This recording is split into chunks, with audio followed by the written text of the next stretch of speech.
Why do results not always align with expectations? This is a very common question and a more common pitfall. Take 0.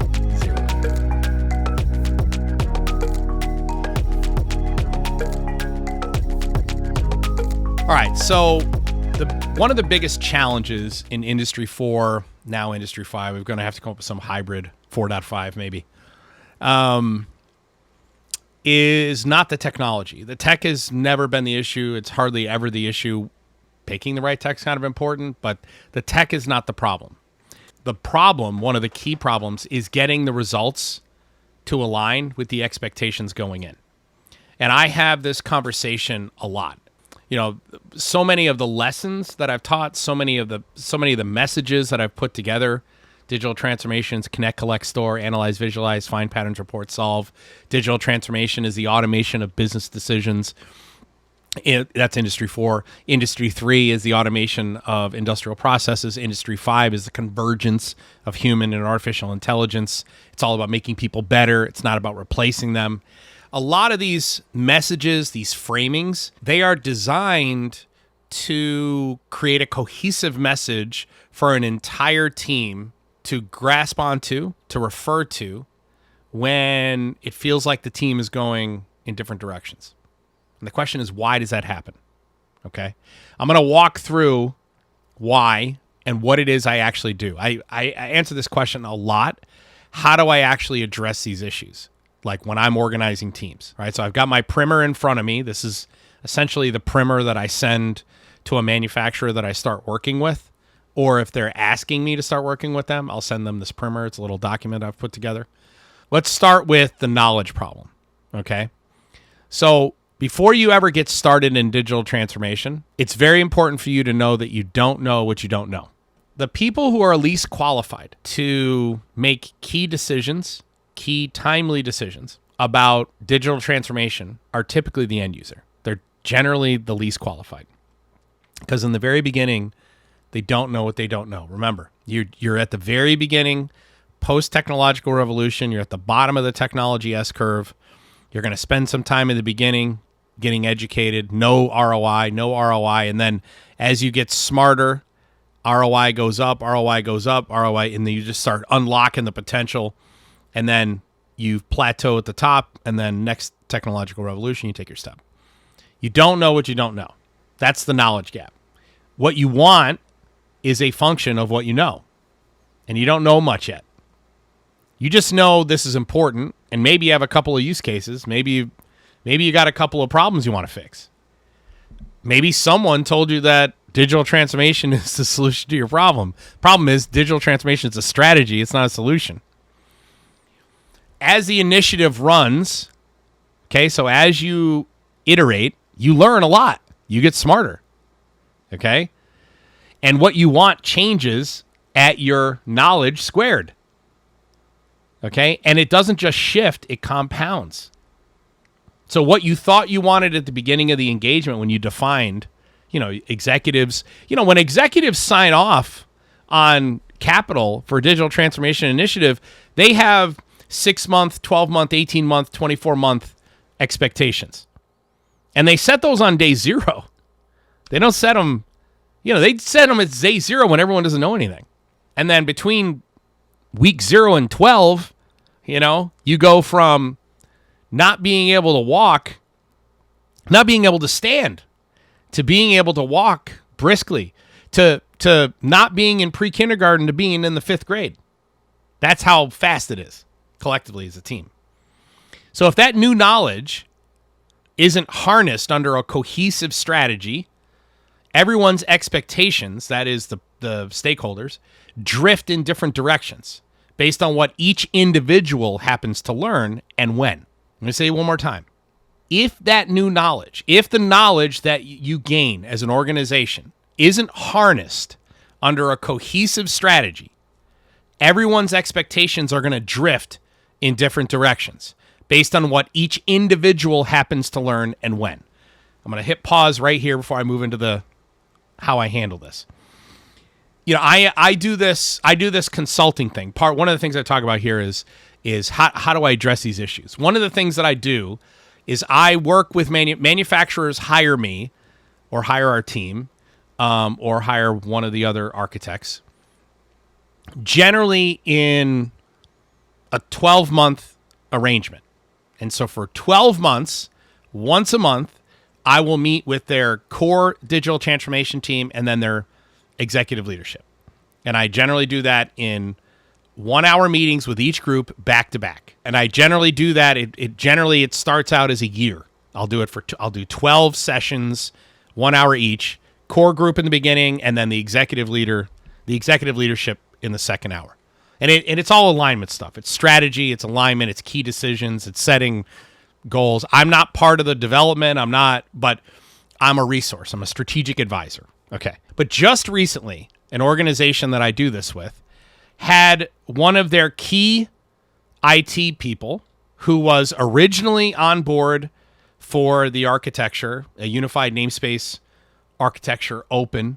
That IT person, based on the things that they've learned about their career prospects, has concluded that for them, the best path forward is to really push Azure. And that person is undermining the engagement without directly bringing it up to the team. And I observed that in the meeting. Okay, I passed that on to the executive leadership, and we've put together a plan to address that. That person feels justified in undermining the engagement. Okay, the play has been called. That person's a wide receiver, has decided doesn't agree with that route, doesn't agree with the play call, running their own play. That is a very, very common outcome. And as an executive leader, why do your results not always align with expectations? That's one reason. The knowledge gap's one reason. So how do I handle this? It's about creating a structure that absorbs the drift. Okay? So the digital transformation team is built for this. You have an executive sponsor. You have a product owner who is in operations, never in IT. The product owner of digital transformation is not an IT person. It's an operations person. Executive sponsor, and then an ops product owner. And then you have IT and OT representatives, resources on your digital transformation team. You have a IT liaison who is responsible for coordinating with IT. Plus, you have strategy document, you have architecture document, you have minimal technical requirements all running underneath. Okay? So you do an evaluation at the release level. You go, hey, we're going to do 12-week releases, and we're going to do 2-week sprints. So we're going to do our digital transformation 2 weeks at a time, deliverables every 2 weeks, and then we'll reevaluate, and we're going to do 6 sprints to a release. That is, we're going to release whatever we built into production every 12 weeks. At every 12-week interval, you do a release evaluation. Okay? And what you say is, what did we learn in these 6 sprints that may make us want to pivot? Maybe in the next release, we don't want to build what we thought we were going to build. Okay? This cadence exists specifically so that new knowledge gets caught and reconciled in weeks. It's not discovered months later. Also, it compels the team to talk about what they learned so that you don't end up in a scenario where you got the IT guy going rogue. The piece that most people miss is the strategic advisement piece. Okay, maybe that's an internal maybe that's somebody at corporate. Maybe it's an outside consultant, like when people hire me. But what they're missing is the strategic advisement. Most people put together a team pretty well. Okay, I'd say the biggest mistake most manufacturers make or industry make in digital transformation is they put IT in charge of digital transformation. IT is supposed to support digital transformation, and it's supposed to be an operational endeavor. Okay, and oftentimes you're creating new roles. Right? That doesn't mean that IT doesn't play a massive role. They do. But you don't want them to own it. Even with a good team structure and good sprint discipline, there's a role most organizations don't staff. And it's someone whose only job is holding the strategy and the expectations together as the knowledge changes. They don't manage the work. They manage the alignment. Okay? That's the strategic advisement. So how do I do that? Okay, so once a month, on the same day, I have 2 meetings, back to back, 1 hour each. First meeting is with the core digital transformation team, that one up above. Okay. We work through what's actually been learned since the last check-in. That should be 2 sprints. So they did 1 sprint without any consulting, and they did a 2nd sprint, and now we're doing strategic advisement. What it means for the roadmap and the expectations they're holding. All right, so work through what's actually been learned since the last check-in and where the plan is holding and where it's shifting. Okay? The second meeting is with executive leadership or a representative executive leadership. That's the same underlying knowledge, but it's translated into what it means for the roadmap and the expectations. It's also call for support. It's also, hey, your team's drifting in this direction. We got to be honest about what's happening here. Okay? Back-to-back, same day on purpose. The translation from what the team just learned to what leadership needs to know happens on the same day, not weeks later after it's already drifted. Biggest risk? Why is it results don't always line up with expectations? Why? Well, the knowledge problem is a big part of it. Some of it is structural, but a big piece of it is strategic. And it is amazing to me, the number of manufacturers who miss that last piece. It's amazing to me. So, when your team knows something 6 months from now that changes what success even means, whose job is it to catch that?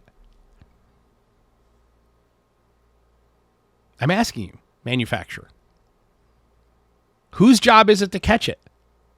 When what your team knows 6 months from now that changes what success means, whose job is it to catch that? It is the strategic advisor. It is. Who tells leadership before the gap shows up? The answer is, for most of you, no one. Okay? I get this question all the time. All the time. Why do results not align with expectations? And what are the biggest challenges? What's missing? How do you structure your team? How often do we have meetings? Who owns the outcome? Those are all great questions. But very few people understand that you're going to get smarter. And everyone's going to get smarter at a different rate. And they're going to learn different things. And that's going to change what it is they want. And now it becomes a political game of people pulling each other in opposite directions. And the strategic advisor's role, using these meeting cadences, hour meeting, back-to-back, once a month, is designed to remind strategy, architecture, MTR, and it's designed to bridge that gap. Sometimes it's designed, you take what the team told you in the first meeting and you go to the leadership in the next meeting and you reset the expectations. That's rare. Most of the time you have to realign the team. All right, with that, like, subscribe, comment down below, and I'll see you in the next one.